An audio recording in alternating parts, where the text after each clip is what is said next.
Құрметті ағайын туыс, құда жекжат, дос жарандар, көршілер, сіздерді Асқар Таудай әкеміз Сабырханның 60 жас мерейтойына арналған Ағдастар ханымыздың қадірлі қонағы болуға шақырамыз. Келі ағайын қуаныштан қалмаңыз, қуанышты қуанышқа жалғаңыз.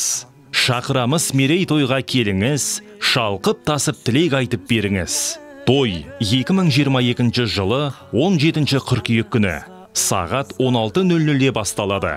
Мекен жайымыз Алматы қаласы, Талғар тракт көшесі 12, Белбұлақ, Жібек жолы 363, Таңшолпан мейрамханасы. Той иелері, балалары, сіздерді асыға күтеміз. Бейік көретін мен басқадан, менің әкем